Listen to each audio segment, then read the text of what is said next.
Selamat siang, sahabat KMU. Gimana nih kabarnya? Semoga baik semua ya. Oke, 5 menit lagi saya akan undang narasumber kita, yakni Dr. Fitri Romadiana, SPMK, bersama kita semua. Oke, sebelumnya saya perkenalkan dulu diri saya adalah Nana. Nantinya saya akan menemani sahabat KMU semua ngobrol bareng dengan Dr. Fitri hari ini. Untuk live IG kita hari ini akan membahas tentang 4 langkah menghindari kebutaan akibat diabetes. Topik ini kami angkat untuk memperingati Hari Diabetes Sedunia yang diperingati tanggal 14 November lalu. Oke, sebagaimana yang kita tahu, diabetes ini dapat menyebabkan gangguan mata yang juga bisa beresiko mengakibatkan kebutaan. Pasti teman-teman semua nggak mau kan ya, karena diabetes ini nantinya mengalami kebutaan. Dan sebenarnya keluhan ini tuh banyak dialami oleh masyarakat, termasuk para pasien yang ada di klinik mata utama, juga banyak yang mengeluhkan tentang keluhan diabetes ini. Bagi teman-teman yang memang sudah memiliki pertanyaan terkait diabetes, bisa langsung mengajukan pertanyaan di kolom chat. Nantinya akan ada hadiah untuk 2 orang pemenang dengan total hadiah Rp100.000 dan juga nanti ada hadiah spesial yaitu 1 glukoder atau juga ini adalah alat untuk mengukur gula darah. Hadiahnya menarik kan ya, pasti teman-teman pengen banget nih bisa tahu ukuran gula darahnya. Jadi jangan lupa untuk terus aktif di forum ini ya. Dan sebagai informasi, Ailing Group merupakan institusi kesehatan yang juga memiliki polimata tersebar di berbagai wilayah. Salah satunya merupakan tempat praktek dari Dr. Fitria Romadiana SPMK, yakni di Klinik Mata KMU Gresik dan juga Klinik Mata KMU Madura yang lokasinya di Bangkalan. Nah, kebetulan ini teman-teman yang hadir dari mana saja ya? Mungkin bisa di kolom chat, bisa sebutin dari mana saja. Oke. Kita bisa langsung undang Dr. Fitri untuk bergabung dengan kita bersama siang hari ini ya. Selamat siang, Dr. Fitri Romadiana. Selamat siang, Mbak Nana. Ya. Oke, terima kasih untuk waktunya dokter sudah meluangkan waktu untuk sharing ilmunya kepada kami semua para mitra Ailing dan juga sahabat KMU. Oke, sebelumnya saya akan menjelaskan background singkat dari Dr. Fitria Romadiana SPMK. Jadi Dr. Fitri ini berpraktek di Klinik Mata KMU Madura dan juga Klinik Mata KMU Gresik. Beliau merupakan subspesialis retina, katarak, dan bedah refraksi yang kebetulan juga menjabat sebagai direktur dari Klinik Mata KMU Madura. Wah, profilnya udah sangat keren banget ya. Jadi, silakan buat teman-teman yang memang sudah punya pertanyaan terkait diabetes, bisa langsung nanti ditulis pertanyaannya di kolom chat gitu ya. Oke, dan mungkin ada teman-teman yang sudah pernah konsul dengan Dr. Fitri? Pasti seru banget ya waktu sesi konsul dengan Dr. Fitri ini, karena kan dokternya punya banyak ilmu, bisa menjelaskan secara detail tentang keluhan teman-teman semua. Oke. Dan jangan lupa juga untuk teman-teman yang hadir untuk IG Live hari ini untuk tetap aktif, biar nanti dapat hadiah dengan total Rp100.000 untuk 2 orang penanya dan juga 1 alat glukoder, yaitu alat untuk mengukur gula darah. Oke, langsung aja Dr. Fitri, untuk waktu dan tempatnya saya persilakan, monggo di-share ilmunya terkait 4 langkah menghindari kebutaan akibat diabetes. Silakan dokter. Terima kasih Mbak Nana. Selamat siang. Assalamualaikum warahmatullahi wabarakatuh. Selamat datang untuk sahabat Ailing atau sahabat KMU yang pada siang hari ini ikut hadir dalam live IG yang pada kesempatan kali ini saya akan berbagi sedikit mengenai kebutaan akibat diabetes. Pada kali ini saya akan membahas 4 langkah bagaimana menghindari kebutaan akibat diabetes. Sebagai pendahuluan, diabetes sendiri menurut WHO definisinya adalah suatu penyakit atau gangguan metabolisme kronis, di mana penyebabnya adalah multifaktorial, ditandai dengan kadar gula darah yang tinggi, dan ada gangguan metabolisme baik itu karbohidrat, lipid atau lemak, dan protein yang terjadi akibat gangguan dari fungsi insulin. Nah, angka kejadian sendiri menurut RAAB atau Rapid Assessment of Double Blindness tahun 2014 sampai 2016 didapatkan bahwa 8 juta penduduk Indonesia mengalami gangguan penglihatan, di mana 1,6 juta mengalami kebutaan dan 6,4 juta mengalami gangguan penglihatan yang berat. Nah, untuk kebutaan akibat diabetes sendiri ada 3 hal yang paling sering menyebabkan kebutaan. Satu yaitu adanya katarak, kedua adanya retinopati diabetik, kemudian yang ketiga adanya penyakit glaukoma. Nah, untuk yang katarak sendiri, katarak merupakan kekeruhan pada lensa mata dan gejala awalnya ditandai dengan adanya penglihatan yang seperti berkabut atau beberapa orang menyebut seperti ada asap atau ada awan begitu ya yang menutup lapang pandangnya seperti pada gambar di bawah ini. Nah, penanganannya adalah pada pasien katarak ini adalah segera dilakukan operasi katarak. Nah, kemudian yang kedua adalah penyakit glaukoma. Glaukoma ini merupakan eh, pencuri penglihatan ya, karena pada awal-awal biasanya tidak menimbulkan keluhan, tetapi lama-lama pandangannya, lapang pandangnya seperti menyempit. Jadi kalau sudah berat banget, seperti melihat dari lubang kunci. Ini seperti contoh ya, harusnya orang normal bisa melihat semua area ini, tetapi pada orang glaukoma, daerah tepi-tepinya ini seperti gelap, jadi seperti ada yang menutupi. Gitu. Nah, glaukoma ini terjadi karena ada gangguan sirkulasi humor aqueous. Humor aqueous itu adalah cairan yang diproduksi di dalam mata yang tujuannya adalah untuk mempertahankan bentuk bola mata itu tadi. Nah, glaukoma ini ditandai dengan adanya peningkatan tekanan bola mata. Jadi di dalam mata sendiri, mata itu kan ibarat bola ya. Jadi di dalam bola matanya itu terdapat tekanan. Nah, pada penyakit glaukoma ini tekanannya meningkat. Nah, tekanan meningkat ini akan merusak atau menjepit atau menekan saraf matanya, sehingga bisa menyebabkan kebutaan. Nah, yang ketiga yang paling sering terjadi adalah retinopati diabetik atau kelainan pada retina mata. Nah, retina sendiri merupakan lapisan saraf yang tipis di dalam matanya yang berfungsi untuk meneruskan rangsangan cahaya yang kita terima dan diteruskan ke otak sehingga kita bisa melihat suatu benda. Nah, retinopati diabetik ini secara global merupakan 3 terbesar ya. Urutan ketiga komplikasi terbanyak akibat diabetes mellitus. Kemudian juga merupakan urutan kelima terbesar penyebab kebutaan secara global. Nah, bedanya dengan buram dari perbedaan dengan katarak dan glaukoma tadi, kalau pada orang normal kita bisa melihat seperti ini jelas semua, tetapi pada retinopati diabetik itu seperti ada bayangan gelap jadi demblok-demblok gitu ya.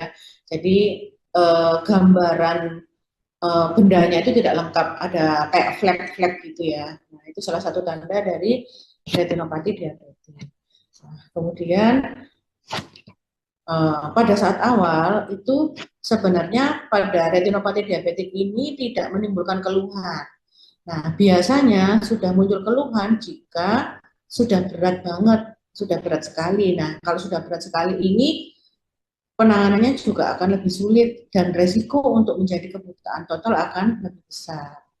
Gejala lain adalah jika melihat misalnya ada trotoar gitu ya atau ada zebra cross itu tampak seperti gundukan-gundukan gitu. Jadi tidak rata. Padahal aslinya rata dan ini seperti gedung. Lihat gedung itu seperti meleot. Ini dikarenakan adanya bengkak di makula yang namanya di pusat penglihatannya itu sehingga orang melihat kok bayangannya menjadi bendanya menjadi bengkok-bengkok atau berbelok-belok atau melihat ada bayang-bayang hitam seperti kayak ada cacing-cacing di dalam pandangan matanya gitu ya, bukan melihat cacing tetapi di dalam matanya itu seolah-olah kok ada cacing lewat gitu. Ini namanya floaters. Nah, ini bisa terjadi karena perdarahan yang terjadi pada stadium akhir dari retinopati diabetes itu sendiri. Nah, kemudian Bagaimana sih menghindari kebutaan-kebutaan tersebut? Nah, ada 4 langkahnya. Yang satu, deteksi dini. Kedua, harus tepat penanganan. Yang ketiga, harus follow up rutin. Yang keempat adalah mengatur pola hidup. Nah, untuk deteksi dini sendiri, siapa sebenarnya yang harus dideteksi dini? Itu apakah semua orang mulai dari lahir sampai usia tua atau siapa gitu. Nah, yang pertama adalah semua orang dengan resiko tinggi. Nah, orang yang beresiko tinggi ini salah satunya satu, orang yang memiliki riwayat keluarga diabetes mellitus, misalnya kakeknya, neneknya, tantenya, atau dalam terah keluarganya ada yang menderita diabetes mellitus. Kedua, ada orang yang obes. Obes itu orang yang gemuk ya, yang kelebihan berat badan. Kemudian yang ketiga adalah orang-orang yang usianya sudah di atas 40 tahun. Itu biasanya ketika sudah 40 tahun, metabolisme dalam tubuh ini fungsinya juga sudah mulai berkurang. Jadi harus memeriksakan diri untuk mengetahui apakah benar memiliki diabetes atau tidak. Itu salah satunya beberapa orang yang dengan resiko tinggi. Kemudian semua penderita diabetes ya, ketika diketahui oh saya memiliki gula darah saya tinggi, nah itu harus segera memeriksakan diri, baik itu ke dokter penyakit dalam untuk menangani atau meregulasi dari kadar gula darahnya, atau ke dokter mata. Walaupun di matanya tidak ada keluhan buram atau keluhan yang lain, karena belum tentu yang tidak ada keluhan itu kondisinya normal atau sehat. Banyak sekali terutama yang diabetes retinopati ya, yang mengancam penglihatan permanen, itu banyak sekali orang-orang yang sebenarnya kerusakannya itu sudah berat, sudah severe, tapi mereka tidak mengeluhkan apa-apa karena pusat penglihatannya belum terganggu. Jadi pasien merasa aman, padahal sebenarnya sudah berbahaya. Gitu. Nah, apa yang harus dilakukan deteksi dini, yaitu kalau di mata kita harus melakukan pemeriksaan tekanan bola mata untuk mengetahui apakah ada glaukoma atau glaukoma baik itu karena diabetes mellitusnya atau bahkan terjadi glaukoma yang lain, kemudian memeriksa tajam penglihatannya, kemudian memeriksa segmen anterior atau segmen posterior dari bola matanya itu sendiri ya. Nah, kemudian untuk yang kedua, tipsnya adalah tepat penanganan. Nah, kapan kita harus menangani komplikasi-komplikasi yang saya sebutkan tadi? As soon as possible ya, secepatnya. Ketika diketahui, harus segera ditangani. Itu. Untuk katarak misalnya, harus dilakukan pembedahan. Kenapa harus dilakukan pembedahan? Karena katarak itu bisa menghambat kita untuk melihat saraf matanya. Sehingga kalau ada kerusakan awal akibat diabetesnya, kita tidak bisa melihat karena tertutup oleh katarak itu sendiri. Jadi katarak itu tidak ditunggu, kalau sudah tidak bisa kelihatan sama sekali baru dioperasi kataraknya. Tetapi lebih awal ditangani maka lebih baik. Itu yang pertama itu. Kemudian mengenai yang retinopati diabetik itu sendiri. Nah, retinopati diabetik sendiri memang pada stadium yang ringan sampai yang severe itu bisa hanya diobservasi saja. Tapi untuk pasien-pasien yang misalnya gula darahnya tidak bisa terkontrol dengan baik, kemudian compliance-nya jelek, misalnya minum obatnya tidak rutin, nah itu bisa dilakukan tindakan laser segera. Apalagi misalnya rumahnya jauh nih, rumahnya dari luar pulau, misalnya seperti itu, yang nggak mungkin harus kontrol setiap 1 bulan atau 3 bulan, sehingga kita harus melakukan terapi laser itu lebih dini. Kalau retinopati diabetiknya sudah severe ya stadiumnya. Kemudian bisa diberikan injeksi anti VEGF. VEGF itu vascular endothelial growth factor. Biasanya diinjeksikan kalau misalnya ada perdarahan di dalam matanya atau ada pembengkakan di saraf matanya. Sehingga pembengkakan ini bisa cepat resolve sehingga tidak merusak jaringan itu lebih lama. Sehingga pemulihan penglihatannya juga lebih cepat. Kemudian yang terakhir, memang kalau sudah stadium akhir, sudah stadium proliferatif, artinya saraf matanya itu kalau saya bilang bisa sudah compang-camping, ada tarikan-tarikan karena kerusakan akibat diabetesnya, memang harus dilakukan pembedahan atau vitrektomi. Nah, yang ketiga adalah glaukoma. Nah, untuk glaukomanya sendiri memang pada saat stadium awal memang bisa kita berikan obat-obatan ya, jadi bisa obat tetes atau obat minum sesuai dengan tingginya tekanan bola matanya itu. Tetapi jika dengan obat-obatnya tidak bisa, memang harus dilakukan tindakan pembedahan, bedah filtrasi namanya, untuk mengalirkan cairan dari dalam matanya keluar sehingga tekanan di dalam matanya bisa normal.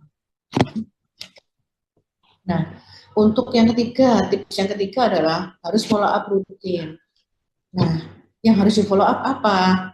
Nah, karena ini diabetes ya otomatis terutama kadar gulanya ya, dan kadar apa namanya lipid, kadar lemak itu juga harus tetap diperiksakan. Nah, itu merupakan sindrom ya, suatu kesatuan. Gitu, sehingga kalau misalnya kolesterolnya tinggi, gulanya juga tidak bisa turun maksimal gitu. Jadi mereka saling terkait. Misalnya ada darah tinggi, ya darah tingginya juga harus dinormalkan karena itu saling terkait. Itu kemudian juga dilakukan pemeriksaan mata. Nah, kapan sebenarnya kita harus check up rutin? Kalau misalnya pada saat pemeriksaan pertama ternyata alhamdulillah aman-aman saja, kapan kita memerlukan kontrol lagi, yaitu setiap tahun. Jadi setiap tahun harus cek mata gitu. Jika belum terdapat komplikasi atau memang pada orang-orang yang belum ada diabetes misalnya. Nah, itu tetap harus cek gitu, tetap harus cek setiap tahun sehingga ketika sudah mulai naik gulanya, nah itu bisa segera tertangani. Yang kedua adalah sesuai dengan anjuran dokter. Jadi jika terjadi komplikasi, baik itu terjadi komplikasi di luar mata maupun di matanya, penderita harus rutin kontrol sesuai dengan anjuran dari dokter. Nah, kemudian yang terakhir yang tidak kalah pentingnya adalah untuk mengatur pola hidupnya. Nah, sini ada singkatan ya untuk pada orang-orang dengan diabetes, disingkat namanya TREX ya. Ini tapi dalam bahasa Inggris, yaitu yang T artinya take your medication, artinya obat-obat yang sudah diberikan oleh dokter harus diminum rutin sesuai dengan jadwalnya, tidak boleh dikurangi atau ditambah atau beli sendiri. Nah, seringkali orang-orang kita itu, oh kemarin diobati obatnya A, nanti kontrol lagi obatnya A lagi. Akhirnya memutuskan untuk beli obat-obat sendiri di apotek. Itu. Nah, padahal kenapa kita harus penting untuk kontrol? Itu kita ingin tahu bahwa apakah dosis obat atau jenis obat yang diberikan itu sudah sesuai dengan kondisi kita pada saat itu. Karena gula darah itu kan naik turun ya. Gitu. Nah, kalau pas nanti ternyata nggak kontrol tapi gulanya tinggi, akhirnya pengobatannya tidak bisa maksimal, sehingga komplikasinya masih terus bisa berjalan. Kemudian yang kedua R-nya adalah reach and maintain a healthy weight. Nah, ini harus menjaga berat badan ya. Itu misalnya dengan makan makanan yang sehat, misalnya banyak sayur dan buah, gitu ya. Kemudian yang kedua itulah add more physical activity your daily routine. Jadi olahraga ya, olahraga ringan. Yang penting rutin setiap hari 30 menit, 60 menit harus olahraga setiap hari. Kemudian untuk C, bilang control your ABCs. Jadi ada apa namanya HbA1c-nya, kemudian blood pressure-nya atau tekanan darahnya dan kolesterol level nanti saya jelaskan di belakang. Kemudian yang terakhir adalah K, yaitu kick smoking habit, gitu ya. Kalau bisa sudah jangan merokok lagi. Nah, ini adalah ABC-nya diabetes. Gitu. Gimana kita biar bisa mengurangi komplikasi, memperlambat komplikasi, yaitu HbA1c itu harus kurang dari 7%. Nah, HbA1c ini untuk mengetahui kadar gula darah dalam 3 bulan terakhir itu sudah terkontrol atau belum, gitu ya. Jadi tidak hanya diperiksa, biasanya kan diperiksa gula darah puasa 2 jam sesudah makan. Nah, ini ada tambahan lagi untuk merasa HbA1c yang diperiksa tiap 3 bulan sekali untuk mengetahui apakah dalam 3 bulan ini gula darah kita sudah terkontrol. Kemudian yang B, blood pressure atau tekanan darah sebisa mungkin harus 120/80 maksimal. Walaupun usianya 50 tahun, 60 tahun, 70 tahun, tetap targetnya adalah 120/80. Bukan berarti kalau, oh saya usianya sudah 60 tahun, jadi tensi saya biasa 150, biasa 160, nah itu enggak baik juga, karena akan mempengaruhi kerusakan dari pembuluh darahnya. Nah, yang terakhir adalah kadar kolesterol atau C, harus kurang dari 100 mg per desiliter untuk yang LDL-nya. Itu. Nah, tetapi patokan ini tidak harus saklek untuk semua orang seperti ini. Tergantung dari kondisi masing-masing orang, yang itu bisa diketahui oleh dokter ahlinya nanti. Dokter akan menentukan target yang terbaik untuk masing-masing orang. Gitu. Nah, mungkin sekilas informasi dari saya mengenai bagaimana cara menghindari kebutuhan akibat diabetes. Mudah-mudahan bermanfaat. Terima kasih. Wassalamualaikum warahmatullahi wabarakatuh. Waalaikumsalam warahmatullahi wabarakatuh. Terima kasih banyak Dr. Fitri untuk pemaparannya, sangat-sangat bermanfaat bagi mitra Ailing dan juga sahabat KMU. Oke, jadi sekarang teman-teman jadi tahu ya apa penyebab dari kebutuhannya diakibatkan diabetes dan juga cara pencegahannya. Dan sekarang sudah banyak nih dok yang mau nanya ke dokter. Sudah ada sekitar 10 pertanyaan ini. Rame nih dok yang join hari ini. Mudah-mudahan bisa menginspirasi. Amin, tentunya sangat menginspirasi dok. Oke, dari yang pertama nih ya dok, dari Anissa NF2. Ini pertanyaannya, dokter izin bertanya, pemenuhan nutrisi seperti apa dok untuk penderita diabetes? Itu dok, monggo penjelasannya. Ya, untuk nutrisi dari penderita diabetes itu sebenarnya yang bagus memang konsulnya ke ahli gizi ya. Nah, tergantung dari hasil laboratnya nanti. Jadi misalnya, oh pasien ini gulanya tinggi, berarti kita harus ngatur, harus ada porsinya, misalnya karbohidratnya berapa gram, proteinnya berapa gram, terus sebaiknya menghindari makanan yang mengandung goreng-gorengan, gitu. Kemudian yang lemak-lemak, kemudian yang paling penting lagi adalah kalau pada pasien dengan diabetes sebenarnya ada 3, yaitu 3J, jumlah, jenis, dan jadwalnya, gitu ya. Kalau dari jumlahnya tergantung dari itu tadi, misalnya gula darahnya misalnya 300 dengan gula darahnya 500 pasti akan berbeda. Takaran porsinya ya, baik itu dari karbohidratnya, protein maupun kandungan lemaknya. Nah, kemudian dari jumlahnya itu, kemudian dari jenisnya yang boleh dimakan, misalnya ada orang yang misalnya trigliseridanya tinggi, berarti tidak boleh karbohidrat yang banyak, harus mengurangi karbohidrat, begitu ya. Kalau misalnya disertai dengan lemak yang tinggi, otomatis tidak boleh makan yang mengandung lemak. Dan yang paling penting lagi adalah mengenai jadwal. Nah, jadwal pada pasien diabetes ini harus tepat ya jadwalnya. Jadi misalnya makan utama itu adalah sehari 3 kali. Itu sebaiknya tidak dikurangi. Karena apa? Karena tubuh ini nanti kan berproses gitu ya. Jadi misalnya makan pagi jam 6 jam kemudian makan siang, berarti jam 12. Kemudian 6 jam lagi jam 6 sore itu makan utamanya. Jadi tetap harus makan sehari 3 kali. Bukan berarti kalau enggak saya takut tinggi dok, saya makannya pagi aja, siang dan malam saya enggak makan. Nah, justru karena enggak makan ini akhirnya memicu untuk ngemil karena lapar, gitu ya. Orang diabetes itu kalau gulanya belum terkontrol itu rasa laparnya itu tinggi, jadi dikit-dikit lapar, haus seperti itu. Tetapi kalau sudah mengikuti pola makan yang sesuai seperti yang saya jelaskan tadi, insya Allah dalam 1 minggu itu sudah enak sendiri. Di badan itu sudah tidak merasa lapar atau tidak merasa hausan gitu. Jadi memang harus mengatur pola makannya. Memang di awal-awal memang agak berat biasanya. Tetapi kalau dalam 1 minggu saja dijalani, insya Allah minggu berikutnya dan seterusnya itu akan lebih baik. Nah gitu ya. Jadi mungkin itu yang bisa saya sampaikan, karena tidak bisa menjelaskan satu-satu, karena kadang ada orang yang misalnya ada asam uratnya tinggi, otomatis juga harus mengurangi makanan-makanan yang mengandung asam urat yang tinggi. Mungkin gitu Mbak Nana. Oke, yang penting dijaga ya dok, berarti pola makannya. Nggak yang dikit-dikit Iya, ngemil manis gitu, nanti malah anjlok gitu gula darahnya. iya.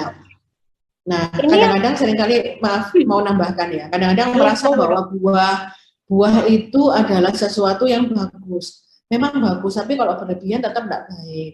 Nah, seringkali Hmm, orang-orang itu sering makan pisang kepok. Nah, kemarin hmm, saya pernah dapat pasien ini sudah dapat obat minum, sudah pakai insulin, tapi gulanya tetap di atas 300. Ternyata setelah saya gali, pasien ini makannya cuma sehari 1 kali. Dia merasa sudah mengurangi makanan, tetapi sehari makan pisang kepok 1 sisir. Jadi itu sama aja ya. Biasanya iya. gitu. Kadang-kadang itu kok kenapa ya saya kok sudah minum obat kencing manis tapi gulanya tetap tinggi. Biasanya pola makannya yang kurang tepat. Nah itu harus dicari. Nggak tepatnya yang mana. Kadang pasien itu merasa, oh buah aja kan itu makanan sehat nih, boleh kita makan. Nah padahal tidak seperti itu juga. Mungkin Hmm. itu tambahannya Mbak. Oke, terima kasih banyak dok. Ini untuk pertanyaan kedua dari Anissa NF2, dokter, kira-kira olahraga apa yang cocok untuk penderita diabetes di usia muda? Gitu dok. Kira-kira apa ya dok? Uh, Soalnya kan tadi harus harus olahraga juga nih baiknya selain menjaga ya, pola makan. Kira-kira ada rekomendasi apa dok?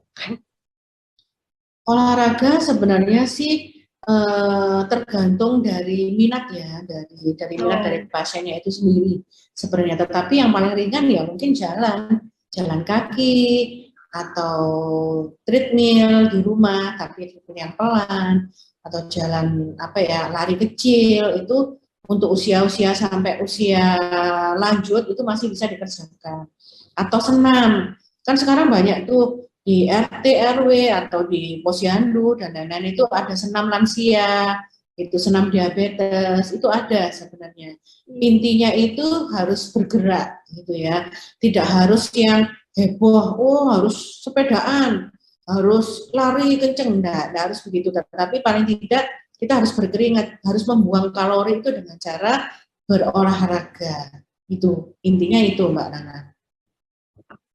siap dok. Gitu ya, teman-teman dicatat nih. Yang penting bergerak, jangan sampai karena lapar terus jadi males buat bergerak. Mager. Gitu. Iya, mager dok. Oke.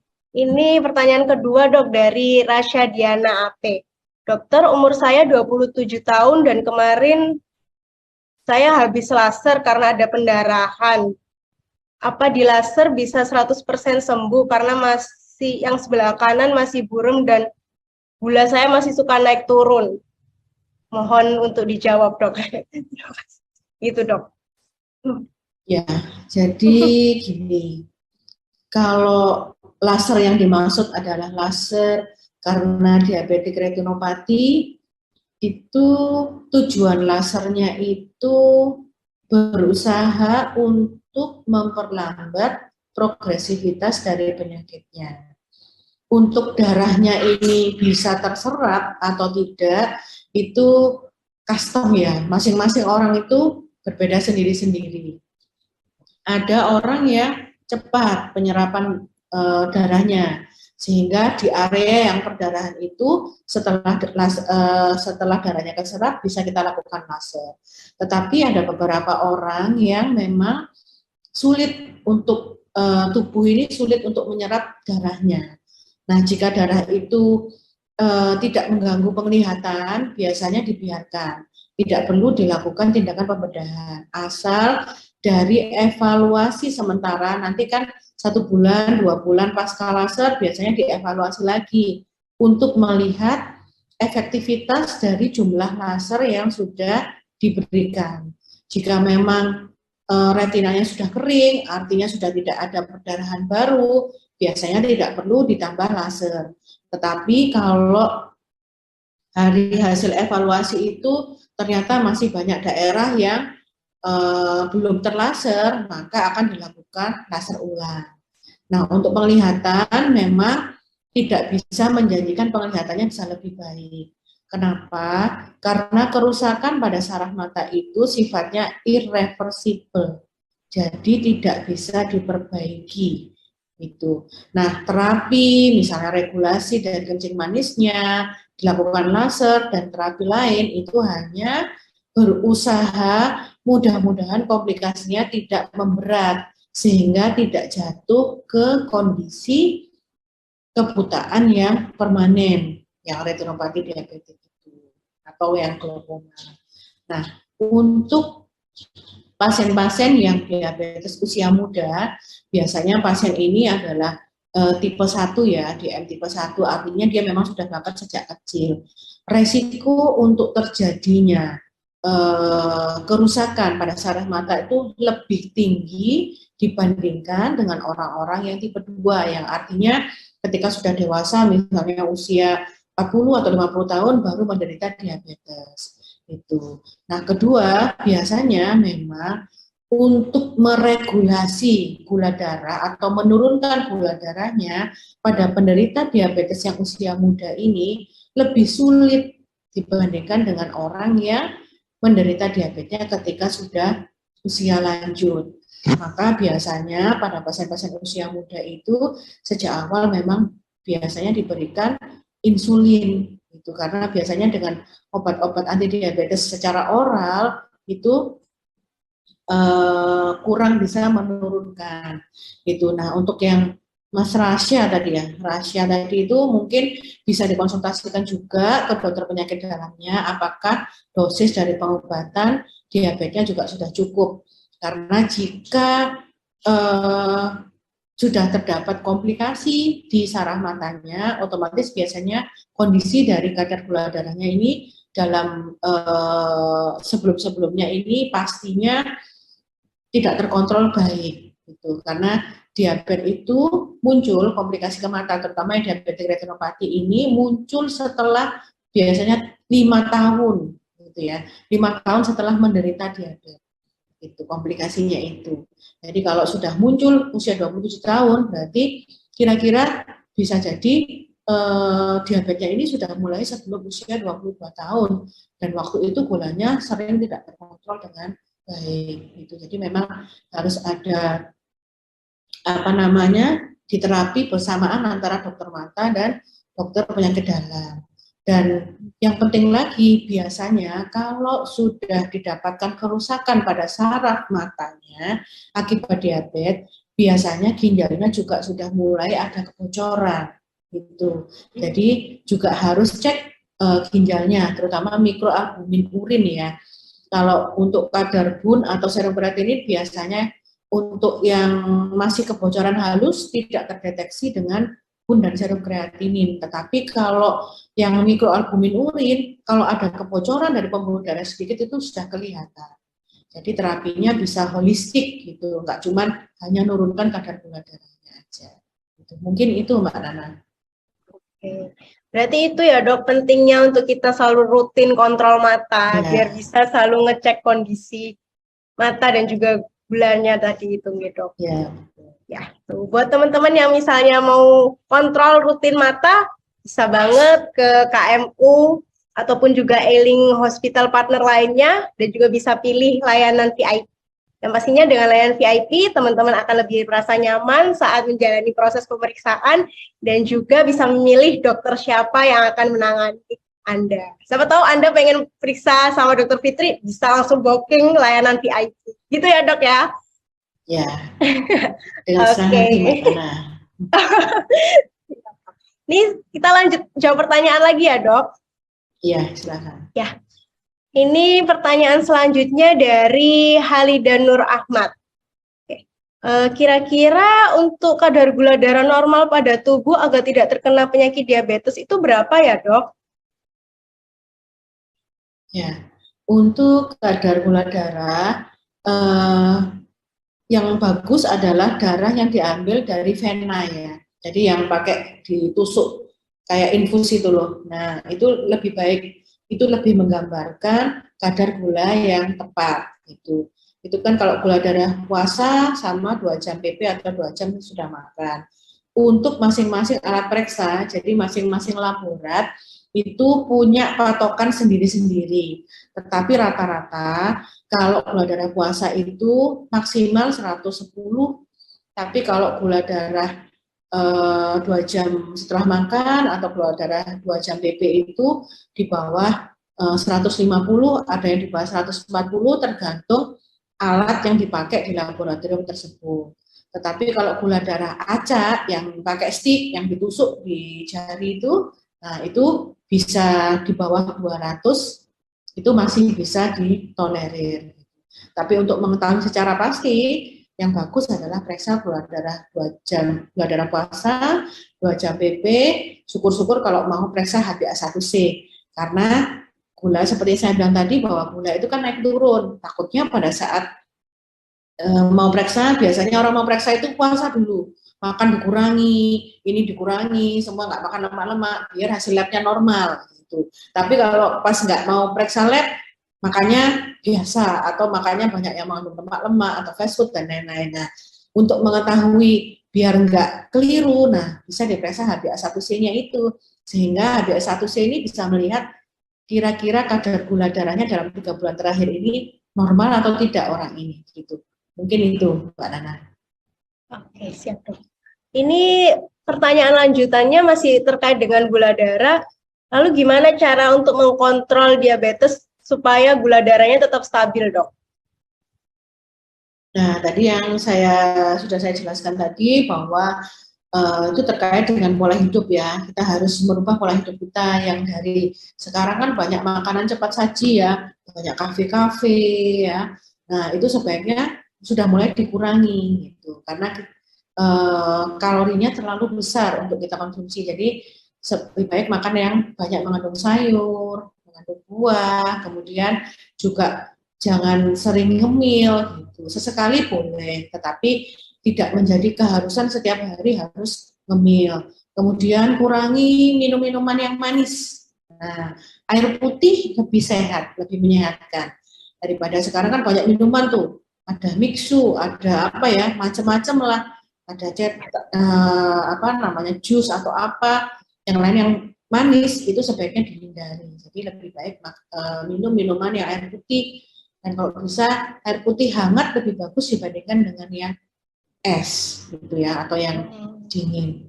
Mungkin itu ya, sambil nanti misalnya setiap tahun kalau pengen tahu boleh cek gula darahnya secara rutin, sehingga ketika ada ketahuan oh kok agak meningkat nih gula darah saya, maka sudah mulai lagi harus mengurangi makanan kita. Karena sebenarnya kalau diabetes itu stadium awal dan gulanya tidak tinggi, sebenarnya tidak pakai obat masih bisa ditangani dengan cara mengatur pola makannya itu tadi.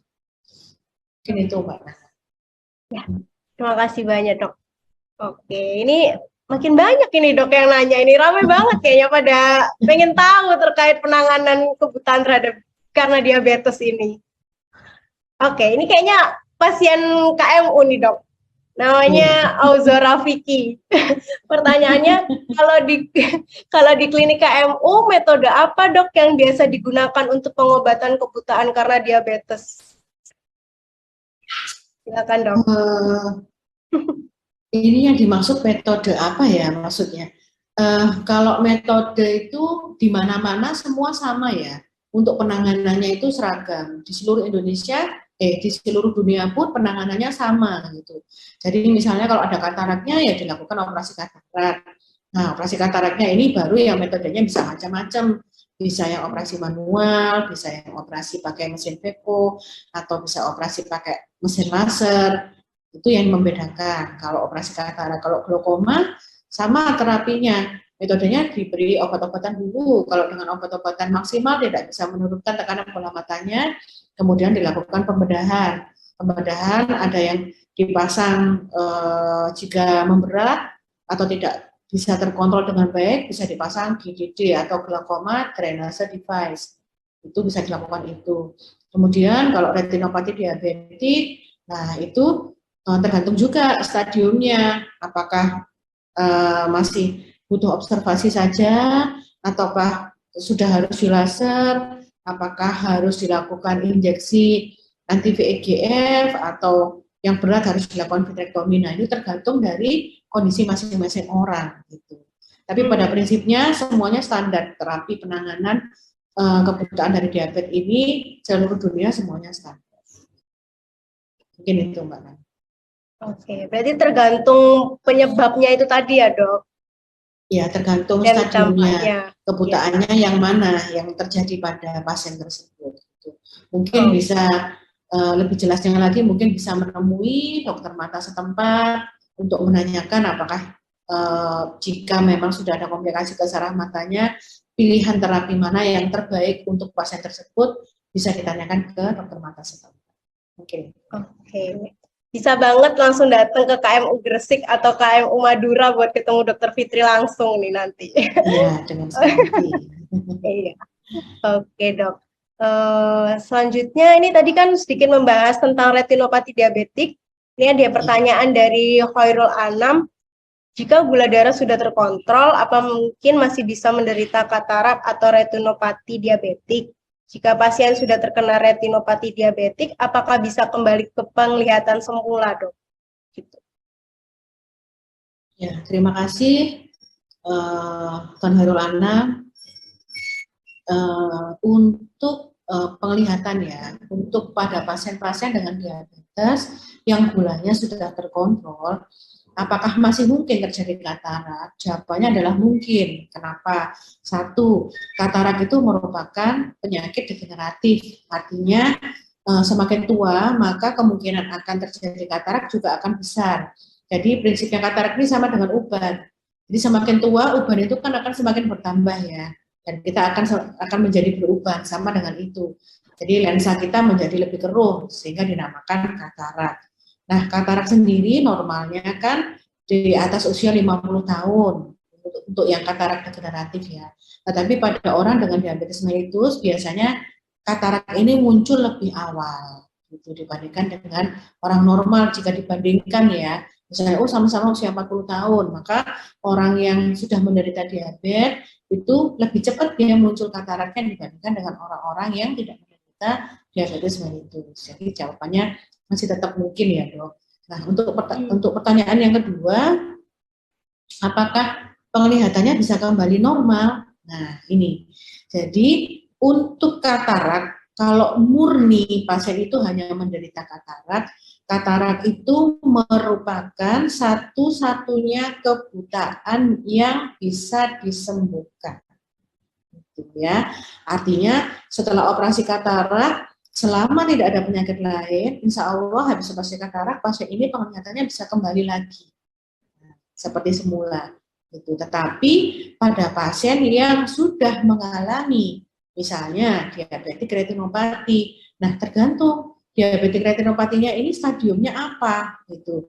Kalau masih mild non proliferatif, biasanya dengan kontrol gula darah yang bagus, maka penyakitnya ini masih bisa resolve, masih bisa hilang. Otomatis penglihatannya setelah operasi katarak masih bisa lihat lebih terang, gitu ya. Tetapi kalau pasien ini sudah jatuh ke kondisi yang berat, yang sudah proliferatif, diabetik retinopati, apalagi sudah saraf matanya sudah ada yang lepas, maka penglihatannya otomatis tidak akan bisa kembali. Karena begini, ibarat TV, nah ibaratkan kalau katarak itu kan lensanya ya, ibarat TV-nya sudah diganti. Nah, sedangkan retinopati diabetik ini kan kena sarafnya atau kabelnya. Selama kabelnya atau aliran listriknya tidak baik, maka TV ini juga tidak akan bisa menyala dengan baik. Jadi seperti itu. Sehingga penanganan deteksi dini, penanganan dini itu untuk menghindari pasien ini jatuh ke kondisi kebutaan atau gangguan penglihatan yang berat dan permanen. Mungkin itu Mbak Nana. Oke, Dok. Tuh teman-teman ya, jadi kalau misalnya sebisa mungkin dari awal sudah rutin untuk melakukan kontrol mata, biar bisa melakukan deteksi dini untuk mencegah terjadinya keluhan-keluhan yang tidak diinginkan. Dan juga untuk teman-teman yang, ataupun juga para sahabat KMU yang punya kerabat ataupun orang tua yang memiliki keluhan katarak, bisa dilakukan operasi katarak premium di KMU yang ada di seluruh Indonesia ataupun juga cabang Ealing Hospital Partner yang tentunya dengan operasi katarak premium ini bisa terbebas dari katarak maupun keluhan refraksi lainnya. Oke. Lanjut lagi ya dok, kayaknya nih Ya, belum capek kan ya dokter? belum. Belum, oke. 2 pertanyaan lagi dok. Ya, boleh. Oke. Ini dari Roni Lino dok. Izin dokter bertanya, apakah pemberian insulin yang rutin dapat mengurangi dampak kebutaan akibat diabetes? Salam sehat selalu dokter. Ya, terima kasih atas pertanyaannya.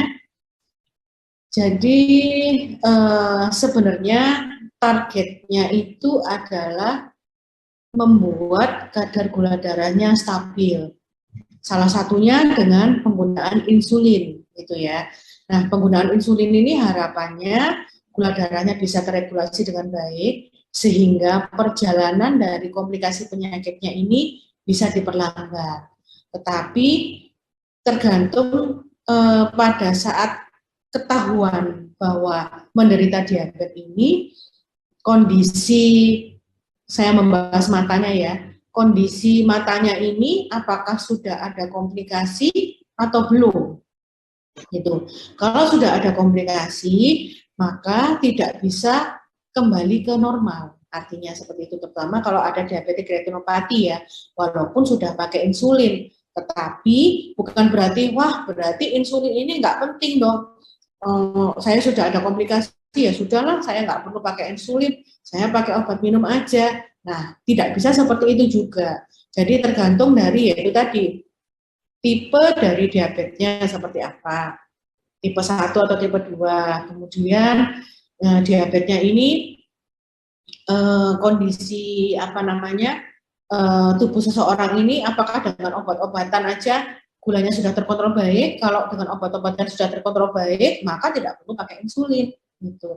Tetapi kalau dengan obat-obatan masih tetap gulanya tidak bisa mencapai standarnya, maka harus diberikan insulin. Jadi kegunaan insulinnya seperti itu, bukan untuk mencegah, tetapi harapannya jika memang tidak bisa diberi obat lain kecuali insulin, maka dengan pemberian insulin diharapkan gula darahnya bisa cepat teregulasi sehingga komplikasinya tidak cepat memberat.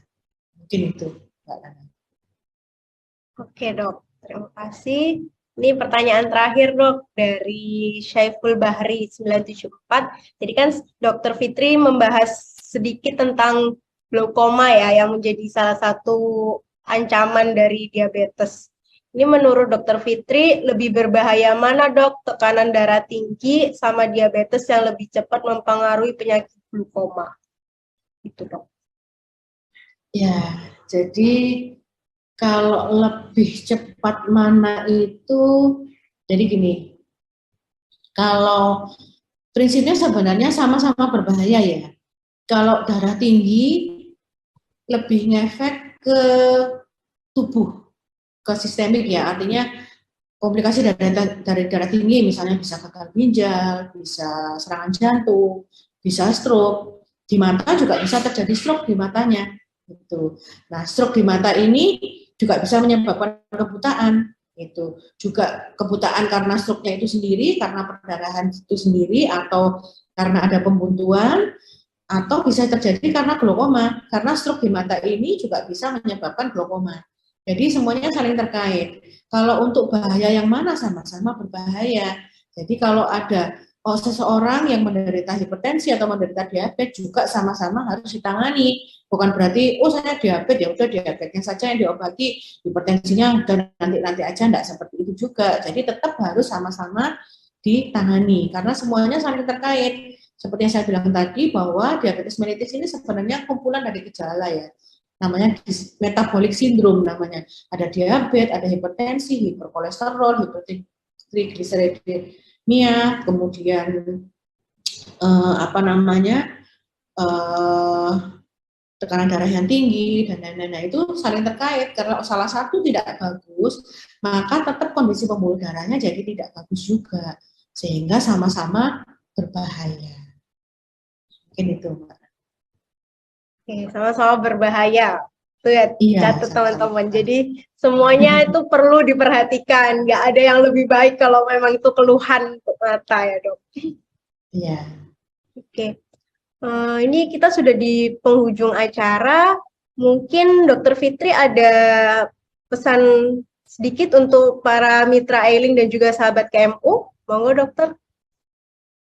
Ya, mungkin dari pembahasan kita kali ini, mungkin saya pribadi ingin menyampaikan bahwa diabetes ini adalah apa ya, penyakit yang bisa mengganggu atau bisa menyebabkan kebutaan ya kalau di mata, atau bisa menyebabkan komplikasi yang dari ujung rambut sampai ujung kaki gitu ya. Jadi komplikasinya itu seluruh tubuh termasuk mata. Jadi mungkin bisa saya sarankan agar kita sendiri, dimulai dari kita sendiri untuk selalu hidup sehat, makan makanan yang sehat, berolahraga, kemudian harus memeriksakan diri kita ke dokter, baik untuk cek kelainan darah seperti diabetes, hipertensi, kolesterol, dan lain-lain, atau dan cek ke dokter mata minimal 1 tahun sekali ya. Lebih dini lebih baik. Bukan berarti, oh nanti aja saya nunggu usia 40 tahun aja saya harus periksa, enggak begitu. Tetapi lebih dini lebih baik gitu. Cuman pada orang-orang yang di atas 40 tahun itu lebih wajib dibandingkan dengan orang-orang yang lebih muda. Walaupun tetap orang yang lebih muda ini sekarang orang diabetes itu lebih apa ya, lebih banyak muda gitu ya. Muda sudah kena diabetes, makanya lebih cepat periksa, deteksi dini, screening, sehingga kita bisa tahu bahwa apakah kita memang benar-benar kondisi sehat atau tidak gitu. Kemudian saya ingin sampaikan lagi, jika ada pendengar yang mengikuti live IG ini adalah seseorang diabetisi atau orang yang sedang menderita diabetes, saya harapkan bisa bersabar dan bisa ikhlas. Artinya kadang-kadang tuh bosan minum obat terus, dan obatnya enggak 1, kadang 5, kadang ada yang 10 kalau sudah ada komplikasi itu. Jadi kadang-kadang bosan. Nah, kita harapkan bahwa jangan bosan, anggap aja itu hiburan ya. Jadi minum obat itu sebagai hiburan sehingga tidak menambah beban ke diri sendiri. Yang paling penting adalah tetap harus mengikuti anjuran dari dokternya dan tetap harus kontrol rutin untuk mengetahui agar kondisi badan, baik itu darah, kolesterol, dan lain-lain itu tetap dalam kondisi yang baik. Dan jangan lupa juga, misalnya nih, seringkali kan orang itu usia 40 tahun sudah mulai mulai pakai kacamata baca nih, baca dekat kok jadi nggak jelas gitu ya. Sebaiknya sih saya sarankan periksanya ke dokter mata. Biar apa? Biar sekaligus saraf matanya diperiksa gitu. Karena kadang-kadang saya belum pernah cek kencing manis darah tinggi, tetapi dari mata kita bisa mengetahui kira-kira misalnya sudah ada komplikasi dari diabetesnya akan tampak di matanya terlebih dahulu, walaupun itu tidak menimbulkan keluhan ya. Itu sehingga mata ini, benar bahwa mata ini adalah jendela dunia ya. Jadi penyakit itu kebanyakan bisa dideteksi dari mata. Gitu. Salah satunya yaitu tadi, mungkin kalau mau periksa kacamata sebaiknya ke dokter mata. Walaupun usianya tidak 40 tahun, sebaiknya juga periksanya ke dokter mata, tidak langsung ke optik, karena kalau ke optik hanya bisa memeriksa kacamata, ukuran kacamatanya, tetapi tidak sampai memeriksa kondisi saraf matanya. Mungkin itu sedikit tambahan dari saya, mudah-mudahan bisa bermanfaat. Gitu Mbak Nana. Ya, terima kasih banyak Dokter Fitri untuk seluruh pemaparannya. Ini infonya sangat bermanfaat banget, sampai teman-teman antusias gitu, banyak nanya ke Dokter Fitri. Sampai nggak kerasa kalau kita sudah bersama Dokter Fitri ini sudah 1 jam lebih gitu ya. Jadi buat teman-teman yang memang selalu antusias dengan info terkait kesehatan mata, jangan lupa untuk selalu mengikuti IG Live dari Klinik Mata Utama yang nantinya akan mengundang dokter-dokter mata lainnya dan tentunya topiknya gak kalah seru lainnya. Sekali lagi terima kasih banyak Dokter Fitri untuk segala infonya hari ini. Sehat selalu dok. Amin. Semua sehat selalu. Amin. Dan untuk Mitra Eling dan juga sahabat KMU yang punya keluhan ataupun juga kerabatnya punya keluhan terkait diabetes, bisa langsung segera memeriksakan diri ke klinik mata utama ataupun juga Eling Hospital partner lainnya. Jangan lupa bahwa kontrol rutin mata merupakan obat yang bisa kita lakukan sebagai deteksi dini untuk mengetahui keluhan mata. Gitu ya teman-teman, jangan sampai lupa. Kontrol rutin. Oke, sekian dari saya. Mohon maaf bila banyak kekurangan. Sampai ketemu di IG Live lainnya. Dadah!